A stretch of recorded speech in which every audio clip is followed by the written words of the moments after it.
아가서 3장 1절로 5절의 말씀은 마음에서 잃어버린 그 사랑을 다시 찾아 헤매는 술람미 여인의 애절한 모습과 함께 다시 찾은 사랑을 잃어버리지 않기 위해 간절히 붙드는 여인의 모습을 묘사합니다. 마지막 때의 교회를 상징적으로 묘사하는 요한계시록 2장과 3장에는 7교회가 등장합니다. 그 첫 번째 교회가 에베소 교회인데요. 에베소 교회는 이방인 선교사에게 가장 중요한 교두보가 되었던 안디옥 교회 다음에 제2의 선교 센터였던 교회였습니다. 그렇다면 그러한 선교사에게 주된 원동력은 무엇이었을까요? 주를 향한 사랑의 열정 때문이었습니다. 하지만 요한계시록이 기록될 당시, 즉 주후 95년 당시의 에베소 교회는 그 처음 사랑을 잃어버린 상태였습니다. 에베소 교회는 오늘을 살아가는 성도요 교회의 모습을 나타냅니다. 이처럼 우리의 삶 속에서도 주님을 사랑하지만 주님보다 주님이 주신 환경과 선물로 인해 우선순위가 바뀌는 위기의 때가 찾아오곤 하죠. 아가서 3장 1절로 5절의 내용은 솔로몬을 사랑하지만 함께 가자란 솔로몬의 초청에 머뭇거렸던 술람미 여인이 다시금 사라진 솔로몬을 향한 안타까운 그리움으로 인해 오히려 우선순위를 재발견하고 주를 향한 시선을 회복하는 더 깊은 주를 향한 사랑애로의 성숙의 모습을 소개합니다. 내가 밤에 침상에서 마음으로 사랑하는 자를 찾았노라. 찾아도 찾아내지 못하였노라. 아멘. 여기서 밤에 해당하는 히브리 원문은 발렐로트로서 night after night, 바로 복수용으로 표현되어 있습니다. 이것은 긴긴 밤을 솔로몬 왕을 그리워하며 지새음을 나타내는 여인의 애절한 마음을 표현하죠. 하지만 주목할 점은 그녀가 마음으로 사랑한 자를 찾았지만 찾아도 찾아내지 못했음을 고백합니다. 왜 그럴까요? 그녀는 여전히 침상에서 신랑을 찾는데 머물고 있었기 때문입니다. 그런 의미에서 밤이란 단어는 역설적이게도 그녀의 주를 찾는 안타까움과 여전히 왕궁의 화려함과 풍요로움에 녹아들면서 어느덧 솔로몬과의 함께하는 발걸음보다는 솔로몬의 선물로서 제공된 침상의 자리에 머물고 있는 아직은 미성숙한 그녀의 사랑의 영적 상태를 간접적으로 시사하기도 하죠. Absence makes the heart grow fonder 라는 영어 속담이 있습니다. 우리말로 직역하면 떨어져 있으면 더 애틋해지는 법이다 라는 뜻이죠. 곁에 있을 때는 참된 나의 반쪽의 소중함을 모르다가 그 존재가 없어지자 그제서야 마음 깊이 더 열망하게 된다는 교훈입니다. 주님과 우리의 관계에서도 이러한 주님의 임재의 사라짐을 경험할 때가 있습니다. 어쩌면 이것은 신부에게 찾아온 큰 영적인 위기와도 같습니다. 우리가 예배를 드리지만 주의 임재가 느껴지지 않을 때가 있습니다. 기도를 해도 내 중심에서 간절히 드리는 기도의 열망이 식을 때가 있지 않습니까? 마음은 차갑고 그저 습관적으로 기도할 때가 있습니다. 하지만 주님의 임재의 숨겨짐은 오히려 더 깊은 사랑으로 성장케 만드는 우리의 기회가 됩니다. 우리의 성장과 성숙을 위해 허락하시는 하나님의 필요한 통증과도 같습니다. 주님 없는 나의 공허한 실존을 깨닫기 때문이죠. 이것은 그녀가 지금까지 여전히 머물고 있던 침상의 자리에서 일어나게 합니다. 두렵지만 주를 향한 사랑의 열망은 침상이 아닌 이제는 성읍의 거리로까지 나아가게 만듭니다. 잠언 8장 17절은 말씀하죠. 나를 사랑하는 자들이 나의 사랑을 입으며 나를 간절히 찾는 자가 나를 만날 것이라. 아멘. 주님이 원하시는 진정한 신부의 갈망이란 신랑이 주신 선물이 아닌 신랑 그분을 찾을 때라 말씀합니다. 침상은 주님과의 친밀함의 상징적 언어입니다. 하지만 놀랍게도 극상의 친밀함을 표현했던 아가서 1장 16절에 나타난 침상은 우리의 침상, 즉 our bed로서 표현되어 있는 반면 아가서 3장 1절의 침상은 나의 침상, my bed로서 표현되고 있습니다. 아가서 3장 1절의 나의 침상은 잃어버린 주님을 찾긴 찾지만 여전히 나 중심으로 주님을 찾고 있으며 여전히 침상의 안전지대를 떠나고 싶지 않는 어린 신부의 영적인 염려와 미성숙을 나타내고 있음을 묘사합니다. 사랑하는 성도 여러분, 주님을 사랑하지만 혹여 그 첫사랑의 감격을 잃어버린 분은 없으신지요?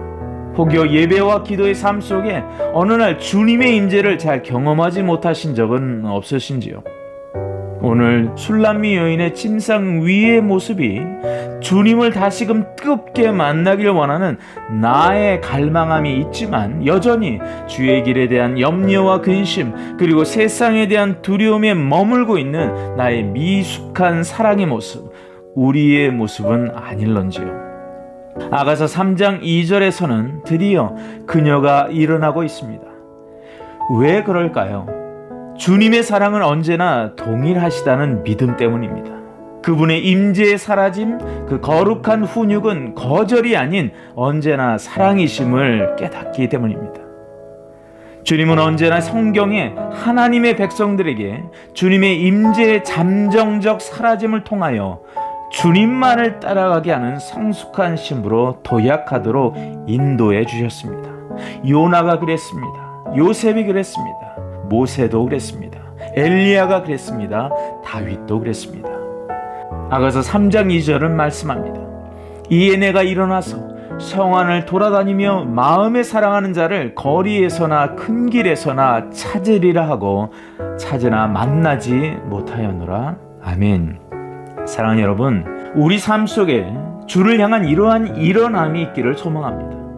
근데 그녀가 찾아 나선 성 안에서 신랑을 찾으나 만나지 못했다고 기술합니다. 그녀가 찾아 나선 큰 길과 거리는 어디입니까?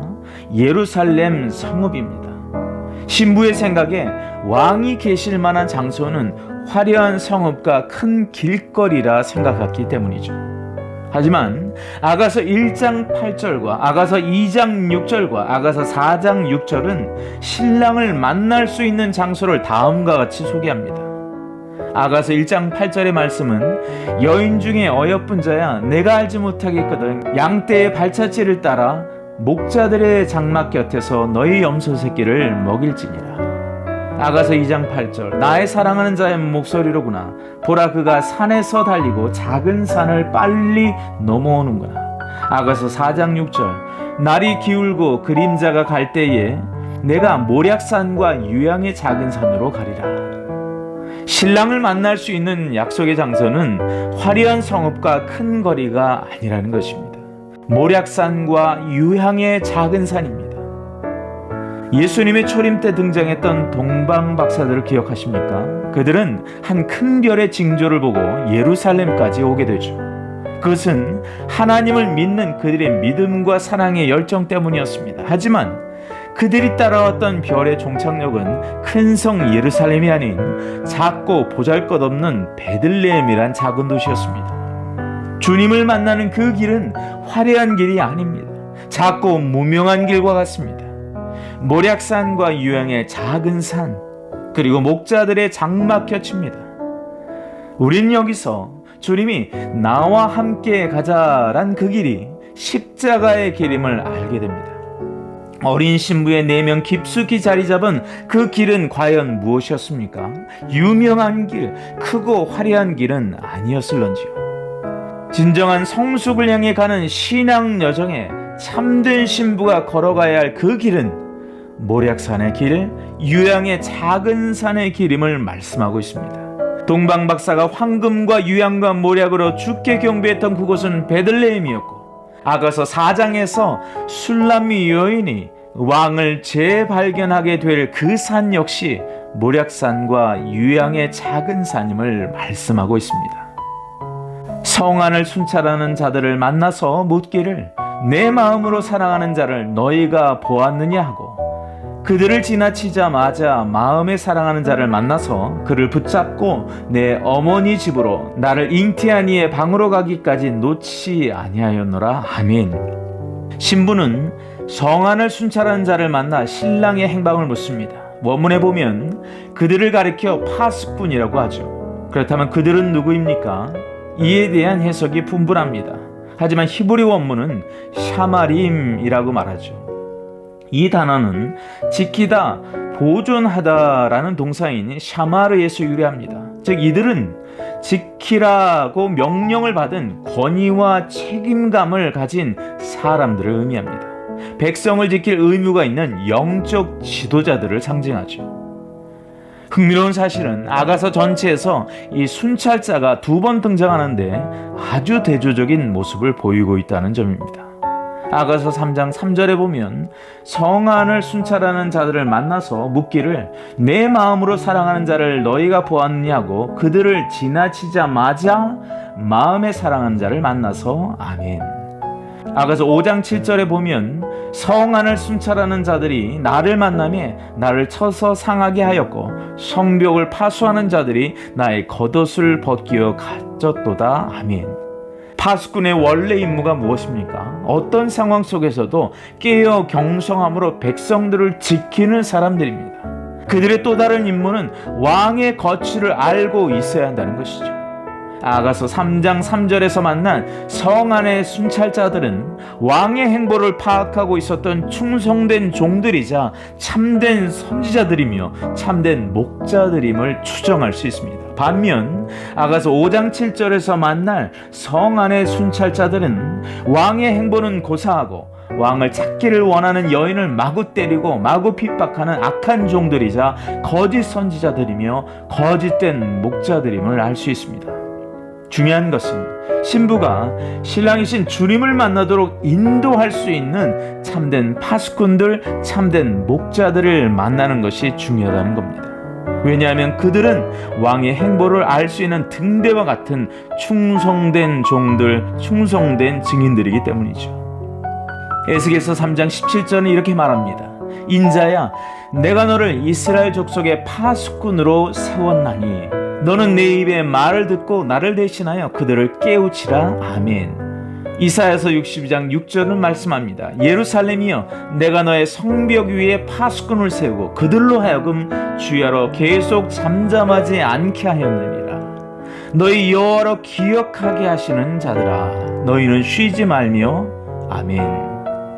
아가서 3장 4절은 이렇게 말씀합니다. 그들을 지나치자마자 마음에 사랑하는 자를 만나서 그들을 붙들고 내 어머니 집으로 나를 잉태한 이의 방으로 가기까지 놓지 아니하였노라. 아멘.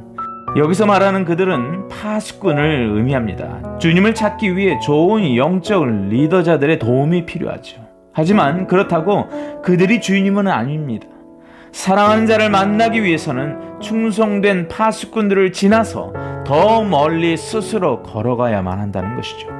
왜냐하면 그때서야 비로소 참된 우리의 주님을 직접 만날 수 있게 되기 때문입니다. 우리가 날마다 말씀과 기도로 주님 앞에 나아가는 개인 경건의 시간이 필요한 이유가 여기 있습니다. 중요한 것은 우리는 주님을 따라가는 존재만이 아니라는 거예요. 주님을 붙들어야 하는 존재. 무슨 뜻일까요? 우리의 정체성은 포도나무에 붙어있는 가지라는 것입니다. 그래야 참된 성숙의 아름다운 열매를 맺을 수 있다는 것입니다. 창세기 32장의 야복강의 야곱은 여호와의 사자로 현현하신 예수님이 떠나가시지 못하도록 주님을 붙들었습니다. 씨름했습니다.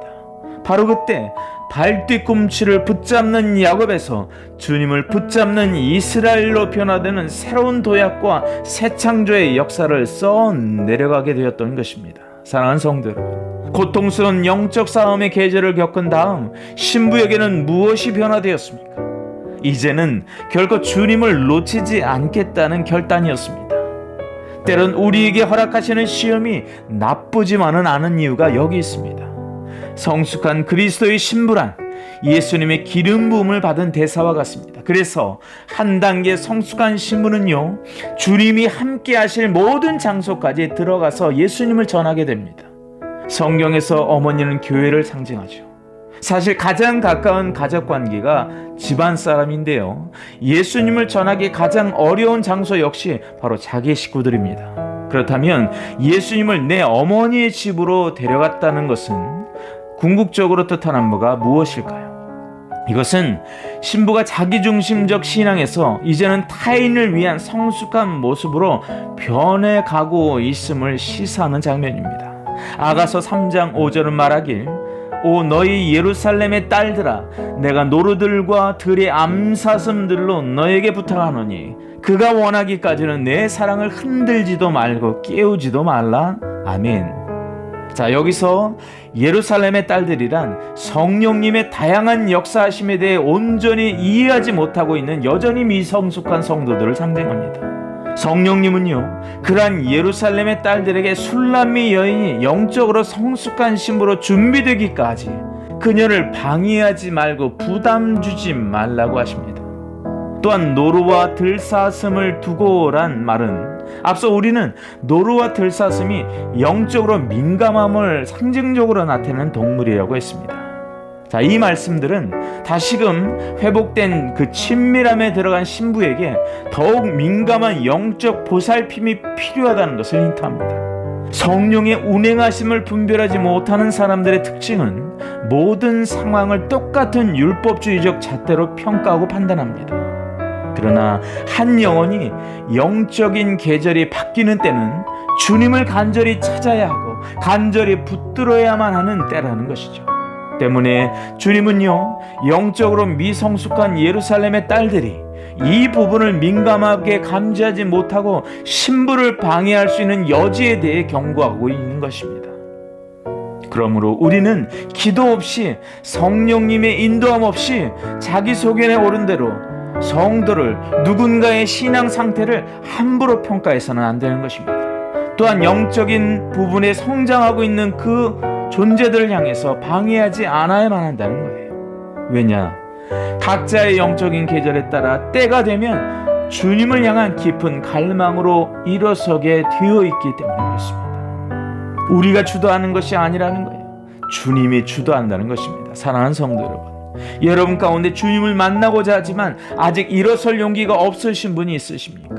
염려와 두려움 때문에 주를 찾아 나서 한 걸음을 떼지 못하는 분은 없으신지요? 오늘 이 말씀의 생명력이 여러분들에게 새롭게 부음받기를 축복합니다. 그리고 다시 찾은 예수, 더 깊은 사랑을 깨달은 예수를 굳건히 붙드시는 여러분들이 되시길 주님의 이름으로 축복합니다. 기도하겠습니다.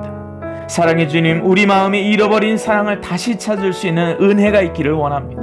주님을 향한 사랑 때문에 세상의 두려움을 박차고 일어날 수 있는 용기를 허락하여 주옵소서. 안전지대를 떠나 주님이 계신 그곳에 내가 있기를 원합니다. 그것이 진정한 나의 피난처임을 믿습니다.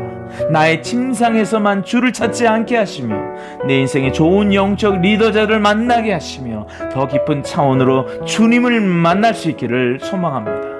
주를 놓지 않는 삶, 나를 향한 하나님의 영적 성장의 계절을 붙들고 오늘도 주님과 동행하며 주님을 찾으며 주님을 붙드는 인생으로 살아가게 하여 주옵소서. 예수님의 이름으로 기도 올리옵나이다. 아멘.